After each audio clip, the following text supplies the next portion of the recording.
Here's a quote to get us started today, and it's by Virginia Woolf. You cannot find peace by avoiding life. And I think this is a very apt quote when it comes to OCD. So often we are trying to avoid things. We're trying to avoid the things that make us feel uncomfortable, that create uncertainty in us, that give us that bodily sense of anxiety. And, we do our best to try to manage those things through performing our various compulsions that perhaps we're struggling with. Of course, ideally, what we would be doing instead is really trying to get back into our lives, because we know when we do that, when we actually learn how to allow those difficult emotions to come up in our day-to-day lives, and we do our very best to start actually purposefully trying to do those things that we've maybe been avoiding, that's when life starts to open up again. We start to feel a lot better. Obviously, that's easier said than done. But it's, I think it's a really nice quote, actually. This idea that peace is not going to come through avoidance. It's actually going to come through us living our lives in a slightly more helpful and perhaps wise way. And in a way, this is kind of what this podcast is all about today. It's really learning how to find a bit more peace in life through actually living our lives in a way that is more helpful for us, that is going to make us get more in tune with ourselves, is going to help us to be more in tune with our values and what we want to do. And the first kind of tip here that I really want to mention is mindfulness, but it's not just the standard kind of fare when it comes to mindfulness. I know it's one of those words that's thrown around a lot, mindfulness. If you can just be more mindful, then, your anxiety will be much more bearable. You'll be able to live your life again. And, obviously, it's not that straightforward. Mindfulness is a really broad term. There's a lot that falls under it, different types of meditation, different ways of being in the world, philosophy. And so, really what I'm going to be talking about today more specifically is learning how to do everyday activities in a bit more of a mindful way, and also learning how to, if you can, get some time in a kind of outdoor place. Whether that's actually if you live, close to nature, whether that's actually going out into nature itself for a short time, or whether, even if you live in a city and you have a nice and a safe park nearby is like a good place to go. Actually spending a bit of time in nature, in green spaces, can be incredibly helpful for us. And, something that I really want to talk about that I know personally for me is very helpful when it comes to meditation is the fact that it does give me a break from rumination. But it's important to point out here that only happens when I'm applying the mindfulness in the right way. So I kind of wanted to talk about that. It's really important with mindfulness that we're really practicing it on a day-to-day basis, that we actually make it a commitment with ourselves, that 2 or 3 times a day we're going to really mindfully pay attention to something. And it may be as simple as actually paying attention to brushing your teeth. And this is a really good one actually, because hopefully it's something that everybody does first thing in the morning. And it gives you an opportunity to really practice that skill of paying attention, of being more aware of an activity that, that often can be a kind of mindless activity when we're not careful. We can just be there thinking, right, I've got to brush my teeth, then I've got to do that, then I've got to have my breakfast, and I've got to, and you kind of just think all this list of chores that you've got to do. As well as thinking about, the obsession, and you've got to do this compulsion, and you've got to find time for this. And we all know what it's like with OCD. It's often like we're juggling all of these different things that we're trying to do.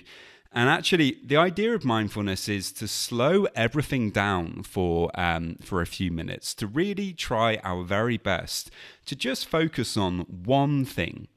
And this is very, very helpful for the brain. When we choose to just focus more intently on one thing, we're actually training ourselves to develop this ability to put our attention where we want to put it, rather than where our attention is being dragged by OCD. And so the more you practice this, the more you're going to have this ability to be able to focus on more helpful things. And, something like brushing your teeth is often quite a boring activity, but by developing this ability to really focus on it, you really do help yourself. And so, if you do want to start with that, you could really notice as you're picking up the toothbrush, feel it in your hand.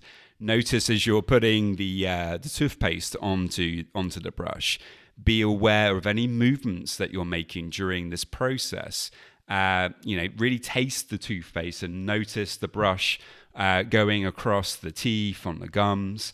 Pay attention to the whole process if you can. And don't get annoyed or upset with yourself. Try not to be judgmental when you make a mistake, because you're going to get distracted. You're going to start thinking. You're going to get caught up in a rumination.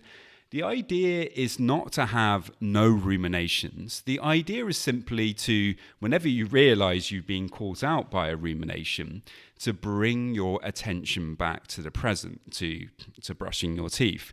And this is such a helpful thing to practice. But then, of course, if you can bring this to other things throughout your day, that can be really helpful, whether that's, having 10 kind of mindful breaths at some point throughout your day. Or, as I was just talking about, if you can actually go out into nature, if there's an opportunity for you to do that. And I know it's not always that easy for everybody. So maybe there's a park nearby or a place that you can go. Even just kind of paying attention to a green space in some kind of way can be beneficial. But there's been research that does show that spending time in nature can be very helpful for mental health. But I think if we couple that with mindfulness, that can help us even more. And so something that I like to do is just when I'm walking the dog, for example, maybe I'm walking through this small kind of woods that we have nearby. I really try to be really present during that experience, to notice my feet as I'm walking along and pay attention to every step that I'm making, noticing my muscles supporting me, helping me to move, noticing the trees. As much as that sounds like, quite a kind of hippie kind of thing to do, it's really not. What you're doing is you're just really trying to pay attention to nature, to the things that are going on around you that are actually just present, that so often we take for granted. We're just like, yep, there's a forest, there's the sun shining through the trees, there's whatever, I'm just going to go and walk the dog. I don't really care about that stuff. I want to think about my worries. I want to think about my ruminations. I want to get certainty about this. I want to figure out what my boss is going to say later, whatever it is that we're consumed by. And actually, we would be so much better off if we were able to just say, no, I'm actually just going to focus more on the present right now.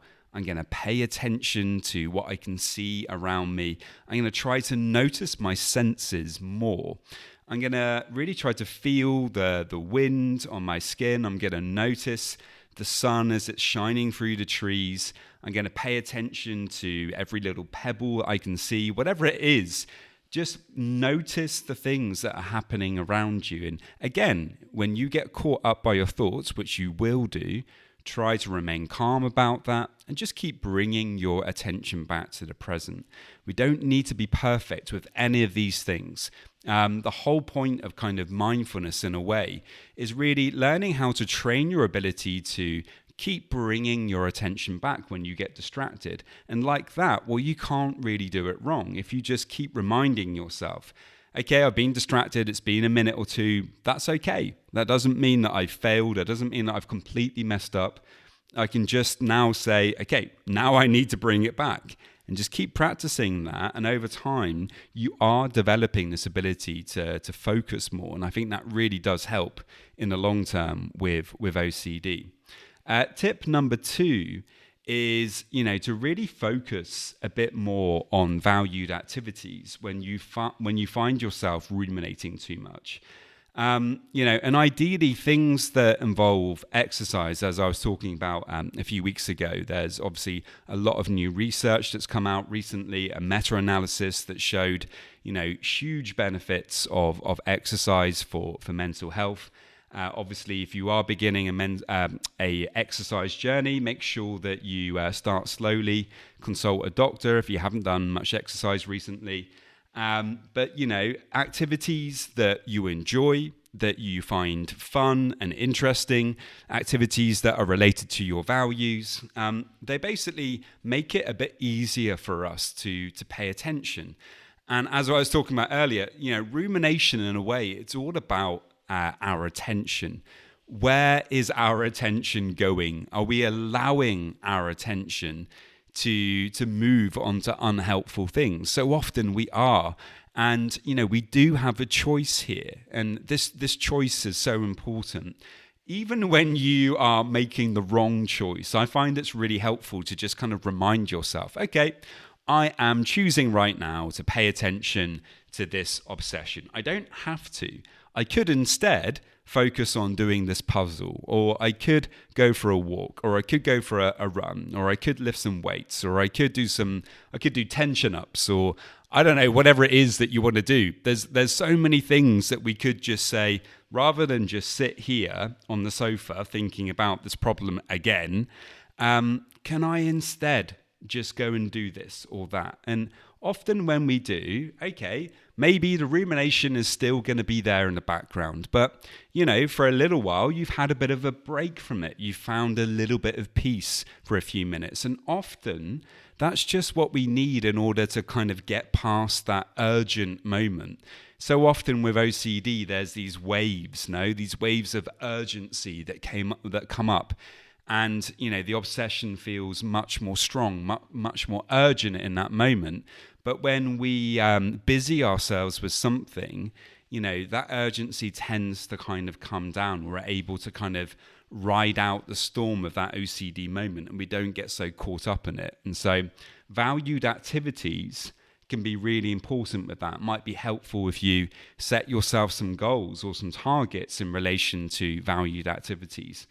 And that can really help keep you on track as well. And then the final thing is kind of, just using some simple diffusion techniques. Something that I like to use a lot with people is postponement, where we simply say to ourselves, look, this is really frustrating. I know if I keep thinking about this thing, I'm going to think about it more. I'm going to tie myself up in knots. I'm going to get more and more frustrated with it. And so maybe what I can do is make a deal with myself where I'm not going to think about this now. However, if I want to think about it in an hour's time at 2 p.m., or if I really want to think about it, then I'm allowed to think about it during my rumination time, which is every day at 6:30 p.m. Depends on how you want to do it. You can be flexible with that. Some people just like to postpone for half an hour or an hour. Other people like to have a specific time where they think about it later if they still want to think about it later. But that kind of diffusion technique just helps because it gives us permission to say, well, you know what? I'm not going to just kind of ignore that. I can, if I want to, I can think about it later, but I'm going to make a conscious decision to just not think about it anymore for now, because I know if I do, I'm going to go around in circles, I'm going to wind myself up, I'm going to get more confused, and it's just wasted energy. And another thing that's kind of a helpful diffusion technique is simply actually journaling your thoughts. You may have heard me talk about this in the past. And really kind of thinking actually when you're journaling about whether what you're doing is helpful. So writing down the thought, with the kind of following format can be helpful to create separation between you and your thought by simply writing down, I was having the thought that, or I am having the thought that, depending on which tense you're using it for. But then you want to actually reflect on, what you actually did is what you did, your response to that thought, was it actually helpful? So if you're reflecting in the evening on what happened earlier that day, you can reflect on what you actually did. Did you just kind of continue thinking about it? And if so, what happened? Well, most probably you got more stuck with it. Did you do something else though? Maybe you did some journaling in that moment. Maybe you postponed.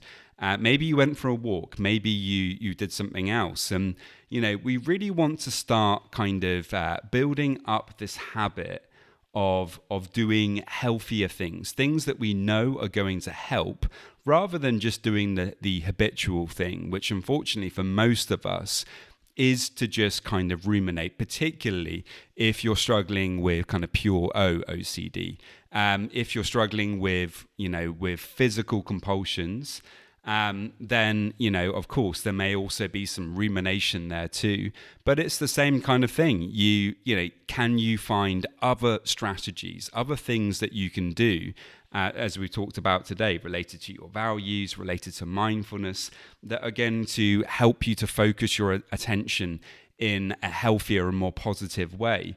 Rather than just performing those compulsions that ultimately are just going to lead to you performing more of those compulsions in the future and feeling more stuck.